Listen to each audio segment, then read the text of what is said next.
عربوں نے یہ آپ کی خدمت میں پیشکش کی کہ اگر آپ چاہیں تو ایک ہاتھ پر چاند، آپ چاہیں تو ہم عرب کی کسی بھی خوبصورت ترین عورت سے آپ کا نکاح کر دیں، اگر آپ چاہیں تو ہم آپ کو مالا مال کر دیں، لیکن آپ تبلیغ دین چھوڑ دیں۔ نبی کریم صلی اللہ علیہ وسلم نے فرمایا اگر تم میرے سیدھے ہاتھ پہ چاند اور الٹے ہاتھ پہ سورج بھی لا کر رکھ دو، یہ قسم جو کچھ میں کہہ رہا ہوں اس سے ایک قدم بھی پیچھے نہیں ہٹوں گا۔ تو اس پر پھر سب لوگ وہ مایوس ہوئے کہ یہ تو اپنے اچھے مقصد سے باز نہیں آ سکتے ہیں۔ تو یہ مسئلہ ہے کہ دیکھیں اس میں ناراض ہونے کے بجائے تھوڑا سا غور و تفکر فرما لیں کہ آج اگر ہم غلط بیانی کر کے، چرب زبانی کر کے، بڑی معرفت سے بھرپور کلام کر کے، اپنے لچھے دار زبان سے، لچھے دار الفاظ سے کسی کی سادہ لوہی سے فائدہ اٹھا کے اس کے قلب کو اپنی طرف مائل یاب ہو بھی گئے صرف چند ذاتی نفع حاصل کرنے کے لیے، تو میدان معاشر میں یہ بھی تو ہوگا، ہم بھی تو ہوں گے۔ پھر وہاں پر کیا ہوگا؟ اسی شخص کے سامنے اگر خدا نخواستہ ہمیں شرمندہ اور ذلیل کر دیا گیا اور پھر ہمارے وہاں پہ فاسد اور مکروہ خیالات کا نتیجہ ظاہر ہو گیا، کیا فائدہ ہوگا؟ تو اس لیے بہتر یہ ہے کہ ضرور متبعین بنائیں لیکن ان کی اصلاح کا کام کریں، خود بھی نیک پرہیزگار متقی بنے، انسان اپنے آپ کو نفسانی خواہشات سے بچائے، خواتین کو دور رکھے، بے پردہ عورتوں کو قریب نہ آنے دے، تصاویر وغیرہ نہ ہوں، گالیاں نہ بکیں، نمازیں پابندی سے ادا کریں، باشرہ ہونے چاہیے، داڑھی رکھیں، باقاعدہ نمازیں ادا کریں، لوگوں کو تبلیغ دین فرمائیں، اگر علم حاصل نہیں ہے تو علم سیکھیں اور علم سیکھنے کے بعد لوگوں کو تبلیغ کریں تو بہت ہی بہتر ہوگا، ورنہ نقصان آپ ہی کا ہے، ہمارا کام تو کہنا ہے، باقی آپ کا سے مراد جو ایسا ہے اور اگر بالفرض وہ سن رہا ہو، کیونکہ بہرحال مجھے نہیں لگتا کہ کوئی ہمارا اس قسم کا آدمی بیان سنتا ہوگا، سنے گا بھی تو شاید فوراً وہ چینل چینج کر دے گا کہ یہ باتیں ہر ایک کو پسند تو آتی نہیں، لیکن جو ہمارے عام بھائی اور بہن سماعت فرما رہے ہیں وہ تو کم از کم غور و تفکر فرمائیں۔ اور اس میں ناراضگی کا ایک پہلو یہ بھی نکل سکتا ہے کہ جب آپ غور کریں تو ہو سکتا ہے کہ آپ نے مثال کے طور پہ کسی پیر صاحب سے بیعت کی ہو اور یہ ہمارے الفاظ ان پیر صاحب کے خلاف آپ کو محسوس ہو رہے ہوں، تو الحمدللہ ہم کسی کے خلاف نہیں بول رہے بلکہ ہم شریعت کی بات کر رہے ہیں۔ جب شریعت کی بات کسی کو اپنی مخالف محسوس ہو رہی ہو تو شریعت کی بات غلط نہیں ہوتی، وہ شخص غلط ہوتا ہے، تو اس میں بھی برے ماننے کی ضرورت نہیں ہے، بلکہ سوچئے کہ آپ نے کس کے ہاتھ میں ہاتھ دے دیا کہ جو شخص خود اپنی اصلاح نہیں کر سکا، جو خود کو گناہ سے نہیں بچا سکا، جو خود بری عادتوں سے نہیں بچ سکا، جو خود اللہ تعالیٰ کی بارگاہ میں اپنے آپ کو مقبول نہ کروا سکا، وہ آپ کو کیا مقبول کروائے گا؟ وہ آپ کو کیا خطاؤں سے بچائے گا؟ وہ آپ کی کیا اصلاح کرے گا؟ تو پھر کیا فائدہ اپنا ٹائم ضائع کرنے کا اور ایسی وقت کی بربادی کا؟ اس لیے اللہ کی طرف مائل ہوں اور صحیح آدمی کا دامن تھامنے کی کوشش کریں۔ ایک اور کرامت آپ کی خدمت میں عرض کرتے ہیں کہ ایک شخص کا بیان ہے کہ میں خیر نساج کے پاس تھا، ایک بزرگ گزرے ہیں کہ آپ نے سوت بیچ کر 2 درہم حاصل کیے۔ بزرگ اپنے ہاتھ سے کماتے تھے، اپنے ہاتھ سے کام کرتے تھے، سود بنایا، کاتا اور پھر 2 درہم حاصل کیے۔ یہ کہتا ہے، شخص کہتا ہے کہ میں ان درہموں کے لالچ میں آپ کے پیچھے ہو لیا اور کسی نہ کسی طرح آپ کی جیب سے وہ میں نے دراہم نکال لیے۔ جو ہی وہ دراہم میرے ہاتھ میں آئے میرا ہاتھ سکڑ گیا، شل ہو گیا، ایک دم سوکھ کے چھوٹا سا بن گیا۔ یہ دیکھ کر آپ ہنسے اور میرے ہاتھ کی طرف اشارہ فرمایا تو وہ بالکل صحیح ہو گیا، تندرست ہو گیا۔ پھر حضرت نے فرمایا جا کر اپنے گھر والوں کے لیے ان درہموں سے کچھ خرید لے اور آئندہ ایسا نہ کرنا۔ سبحان اللہ، قربان جائیے، ہم اگر کسی کو اپنی جیب میں ہاتھ ڈالتے ہوئے دیکھ لیں، ہو جیب قطرہ، بس ویگن وغیرہ میں کسی پبلک پلیس پر اگر پکڑا گیا تو جب تک اس کی خاطر تواضع نہیں ہو جائے گی اپنا دل ہی ٹھنڈا نہیں ہوگا۔ لیکن یہ بزرگ تھے،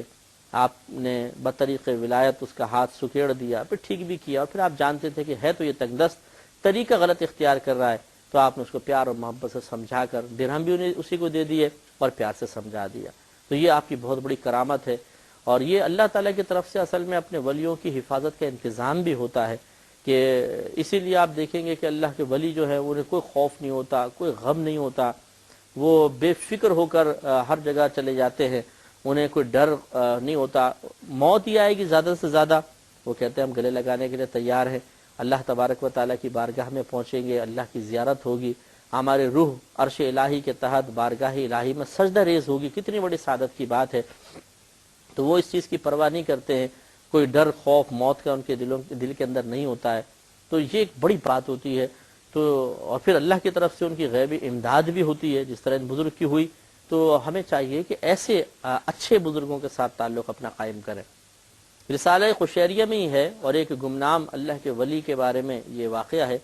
کہ حضرت ذوالنون مصری رحمۃ اللہ علیہ فرماتے ہیں، یہ خود بہت بڑے اللہ کے ولی ہیں، لیکن انہوں نے بھی ایک شخص کو دیکھا، وہ بہت بڑا ولی تھا بھائی۔ یہ کہتے ہیں کہ ایک بار میں کشتی میں محو سفر تھا کہ اسی اثنا میں کسی شخص کا کمبل چرا لیا گیا کشتی میں سے۔ لوگوں نے ایک شخص پر چوری کا الزام لگایا۔ میں نے کہا کہ ٹھہرو، سختی نہ کرو، مجھے اس سے نرمی سے بات کر لینے دو۔